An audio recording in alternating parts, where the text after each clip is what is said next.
So let's start with a little bit of a statistic here. You see 40 to 70% of all change initiatives fail. Now, there is a difference in the statistics, actually. The 44% is from the PMI's Pulse report. They claim that 44% of change initiatives fail, whereas the 70 mark comes from Harvard Business Review and McKinsey, a report they issued where they say it's more likely the 70%. So, you know, I'm showing you the full range here, and obviously the differences stem from different ways of measuring success and failure. The reason why I put this slide up here is simply to illustrate what I think we all know. Too many projects and change initiatives fail. And the interesting thing is they fail in spite of us having more access to technology, tools, techniques, knowledge, training, you name it. And still, there doesn't seem to be a big shift in our failure statistics. And also, we've just come out of a global recession where fewer projects got approved and there was less funding available. So during a time of recession, you would have thought that actually we have to spend, and we will spend our money more wisely and ensure better success of our projects. But still, it seems that too much money and too many human resources are wasted on failing projects. So that's obviously what I'm here to give you a view on. What is going on, and in which ways can leadership help us to overcome those challenges? The world needs your leadership and it needs your genius, and that is the level I am going to speak to you today.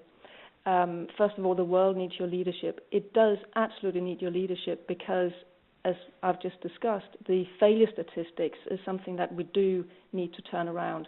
If we continue to do what we have always done, guess what? We will get the same results. Managers, the world is full of managers. It means that we're very good at doing what we are being taught to do, what we're being told to do by our managers. We're very good at conforming. Looking at the ways that we train project managers is very much following a specific set of tools or techniques and processes. And they have certainly a time and a place, but it's just not the full picture. We need people who can actually step up, think for themselves, question why we're doing things, question how we're doing things, and who are willing to step out and be different, stepping up and leading. I'm talking about actually the real face of leadership here, and it is required. So, and secondly, we need your genius, and I'm absolutely convinced that everyone on this call has an innate genius in them, which with the right confidence, with the right approach can be unleashed so that you help bring great leadership to this world of projects. So this is basically the level I'm going to talk to you at in this webinar. The world needs your genius, and it needs the world needs your leadership, and it needs your genius. So, first of all, I also want to mention that I did a webinar for the ITMPI about a year ago called Project Management Leadership. This webinar here builds on top of that, so there's quite a few fundamental points that I'm not going to go over this webinar simply because they have been covered in a previous webinar, and I'm sure if you remember, you can go on and download that one. So I'm building on top of that. However, this project leadership matrix is so fundamental that we are going to go through it. I think I mentioned it last year as well, but all the other slides should be different for you. So let me explain this matrix to you because it kind of sets us up nicely for the rest of the webinar. What you'll see here is that you have people focus towards the right and task focus towards the left. If you have a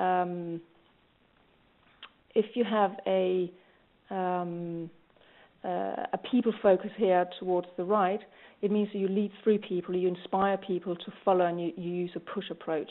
Whereas if you have a task focus towards the left, you lead through tasks. You have a very authority-based push approach, which is much more the managerial side of things.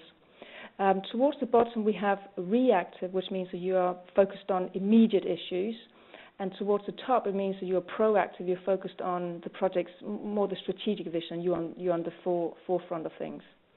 So that means that you get 4 different ways in which you can mainly operate here on a project. Starting in quadrant number 1 towards the bottom right-hand side, here you have a people focus, but you're also very reactive. So it means that you are mainly concerned with interpersonal conflict and people management issues. That's basically what you're drawn to naturally.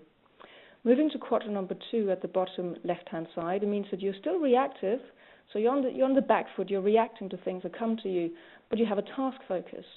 So that means that you are concerned with urgent stuff that gets raised, defect handling, firefighting, issue resolution, that sort of business. Moving up into quadrant number 3, we have someone who's more proactive now, but still with a task focus. And this is actually, quadrant number 3, I would say, is where traditional project management sits. All the good stuff we're being taught about, risk management, planning, quality assurance. It's proactive. It's all the planning stuff, but it still is task-oriented. And lastly, the last quadrant, number 4, towards the top right-hand side, here we have a people focus, and we are proactive. So it means that we're focused on relationship building, leading and motivating the team, and providing vision and direction. So the first question I normally ask an audience, which I'm also going to ask you, although I can't hear your response in that sense, is where do you think that project leadership sits in this matrix? And I'm just going to give you a minute to ponder that.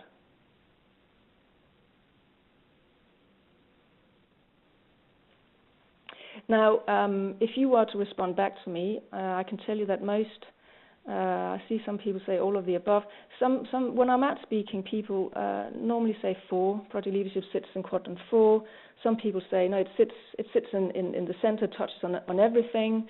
And there will also be people from the audience who say no, they sit between 3 and 4. So we normally get a mix of answers here, but I would put it here between number 3 and number 4, and I'm going to tell you why. We have to have a good mix between task focus and people focus. I'm not here to advocate that you throw away all the good project management stuff and all our planning. Absolutely not. But I'm here to advocate that we have a balanced view of how we prioritize people, how we lead through people, and how we lead through tasks. I'm also here to advocate that we, as much as possible, always are proactive. Now, this doesn't mean that if an issue comes up down in quadrant number 2, of course you have to attend to it. But it shouldn't be what you are aiming to do. It should absolutely be the exception rather than the rule. So that's what we're aiming for, and that's what I'll aim to put you there with this webinar. How can we get up and position ourselves in this part of the matrix? Now, a lot of the project managers I coach who are not getting the results they want, where do you think they operate most of the time? Well, they're in quadrant number 2. Now, normally my circle here goes up into quadrant number 3 a little bit, because we will have moments of being proactive, but the majority of many project managers who I coach, their time is spent firefighting, urgent issue resolution, and just think for yourselves, how many of you actually check email the first thing you do in the morning? It's normally most hands go up, and actually that's already a reactive action to do that. Sometimes people only work based on their emails, based on what comes to them, rather than actually setting the priorities themselves. So this is kind of what will take us forward.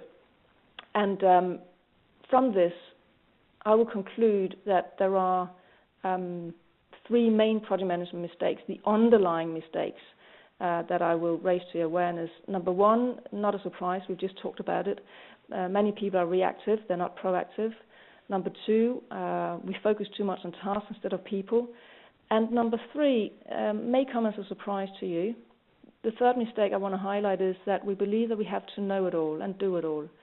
And why is that? Why is that a problem? Well, it's a problem because if we believe that we have to know it all, then it means that we see ourselves as this super project manager who must tell everybody what to do, which is why we must know all the answers.